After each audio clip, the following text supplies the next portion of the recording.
আমি আপনার কাছে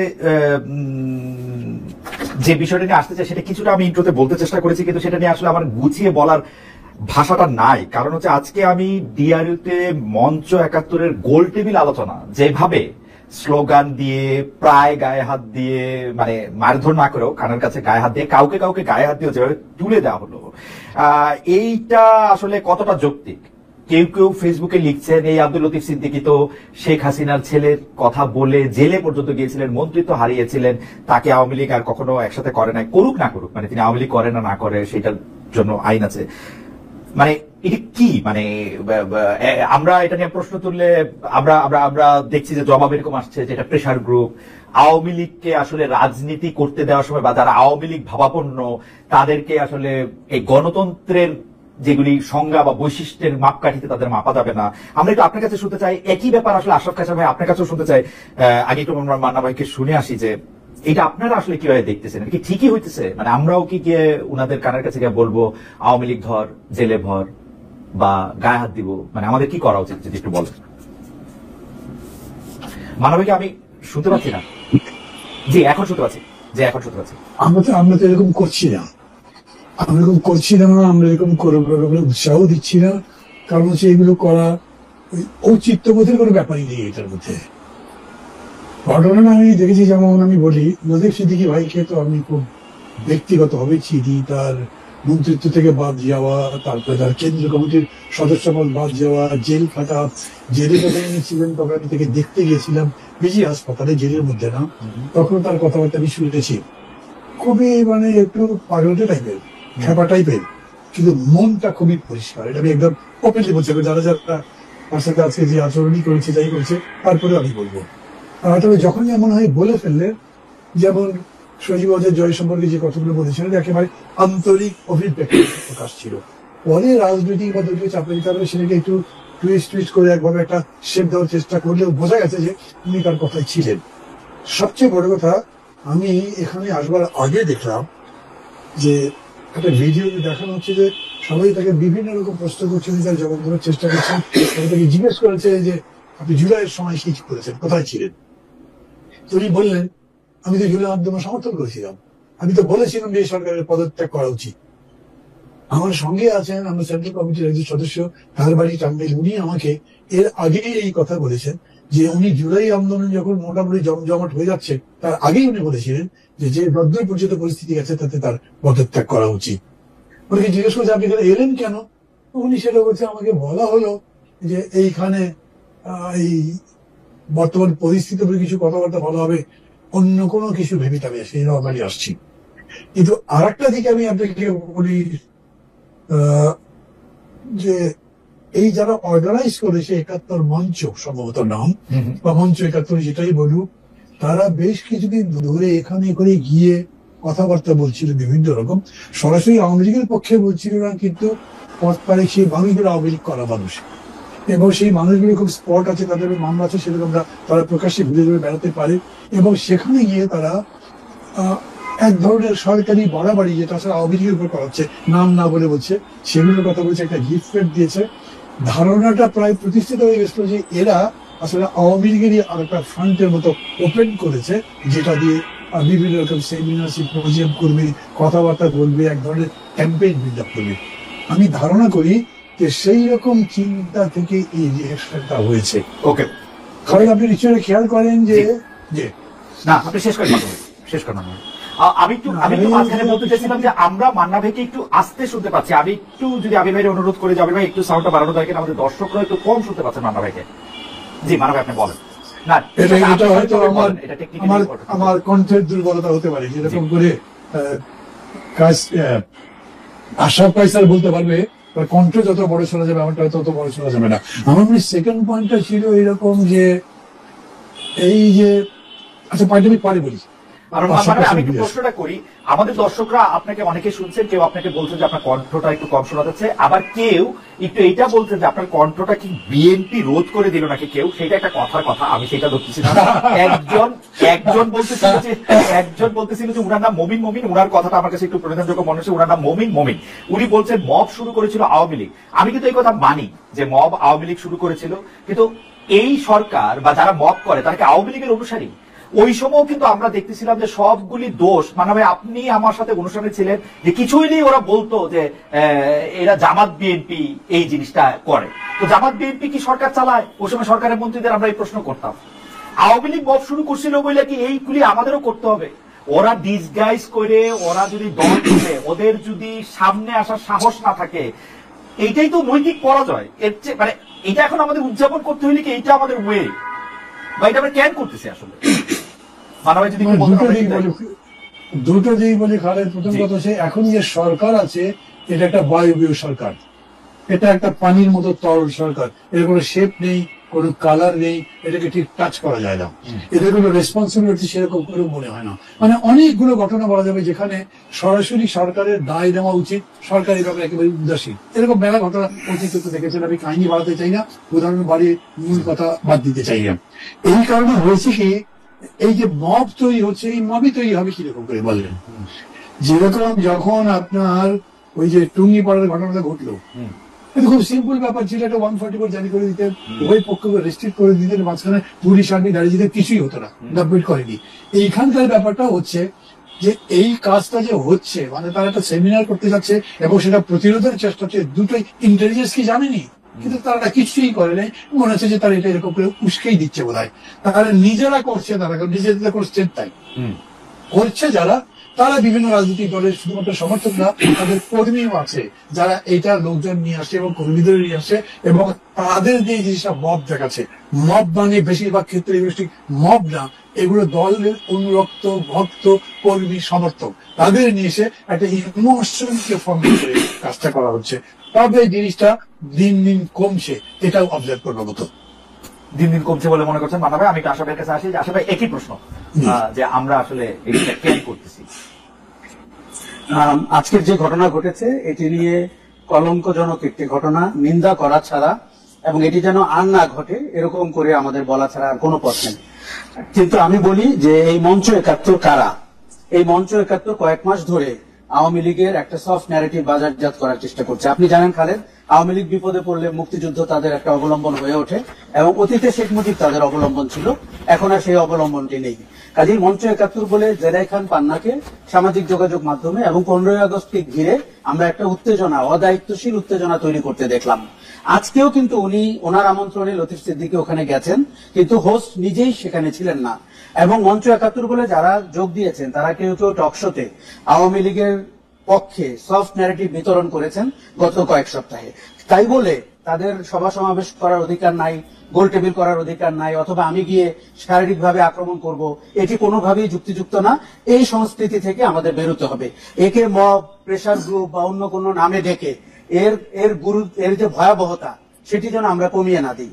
আমি শুধু একটু বলি, জাদুঘরের সামনে ইঞ্জিনিয়ার ইনামুল হক বলে এক লোক প্রতিবাদ করছিলেন শেখ হাসিনার বিরুদ্ধে, তাকে দিবালোকে এসে যুবলীগ বা ছাত্রলীগের লোক চর মেরেছিলেন।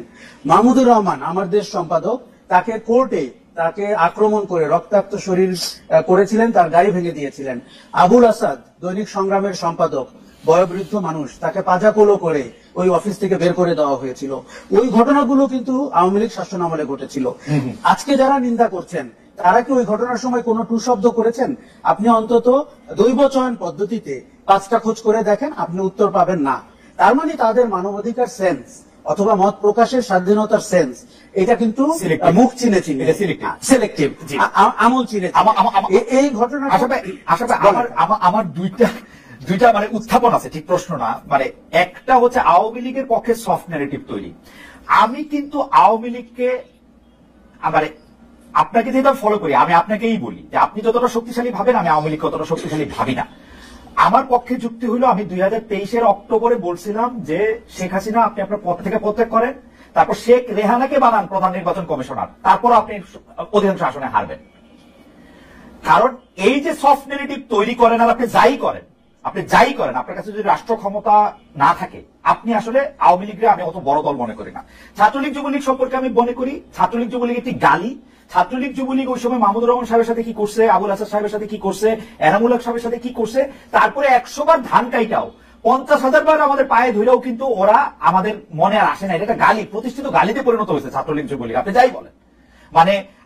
মানে এইটার ক্ষেত্রে মানে আমরা তখন কাউন্টার নেগেটিভ দাঁড় করে আসা ভাই, বিশেষ করে আমি দেখছি যে আপনি ওপিনিয়ন লিডার হিসাবে আপনি কিন্তু অনেক, আমার আপনার কাছে জানতে ইচ্ছা করে যে এই কাউন্টার নেগেটিভটার তো শেষ তো হইব না। আমরা তো আওয়ামী লীগের এগুলি পামু, তার আগে গেলে আওয়ামী লীগ জাসদের লোকে কি করছে পামু, জিয়াউর রহমান সাহেব বিএনপি প্রতিষ্ঠা করার সময় কি করছে পাইলে এগুলি পামু, আপনি এগুলি আরো ভালো করে যাবেন, বাংলা ভাই তো কালা সাক্ষী। এইটা মানে এটা আমরা করবো কিনা, মানে আমি সাজেশন চাইতেছি যে এটা আসলে ঠিক হবে।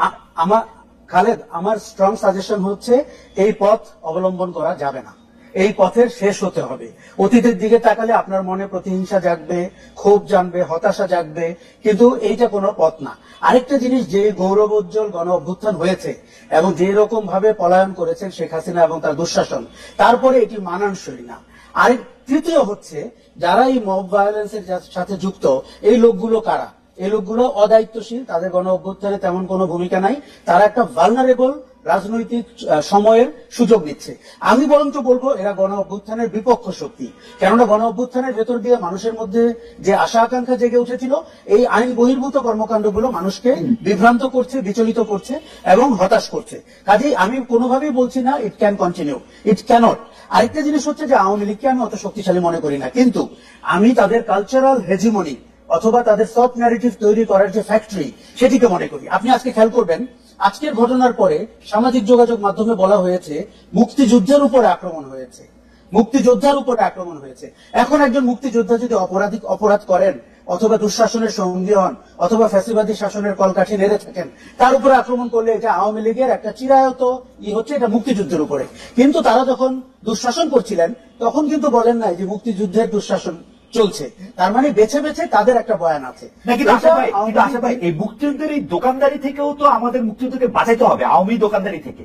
কিন্তু আমরা তো উল্টাটা দেখতেছি, আমরা তো দেখি যে এক লোক ডাকসুতে দাঁড়াবে, সে বলবে রশিদ মিনাজ হচ্ছে বীরশ্রেষ্ঠ, মতিউর রহমান হলো হাইজ্যাকার, এবং এটা কেউ প্রতিবাদ করবে না। মানে আওয়ামী লীগের দোকানদারি থেকে তো মুক্তিযুদ্ধ আমাদের বাঁচাইতে হবে। মানে মুক্তিযুদ্ধকে আওয়ামী লীগ দলীয়করণ করে ফেলেছে, তার সব অপকর্মের জন্য মুক্তিযুদ্ধকে সে ব্যবহার করেছে। আপনি খেয়াল করে দেখুন, 1 লক্ষ মুক্তিযোদ্ধা যদি থাকে, আওয়ামী লীগ আমলে 3.25 লাখ মুক্তিযোদ্ধা হয়েছিল। এমনকি আমরা শুনেছি ওই মন্ত্রী নিজেও মুক্তিযোদ্ধা ছিলেন না।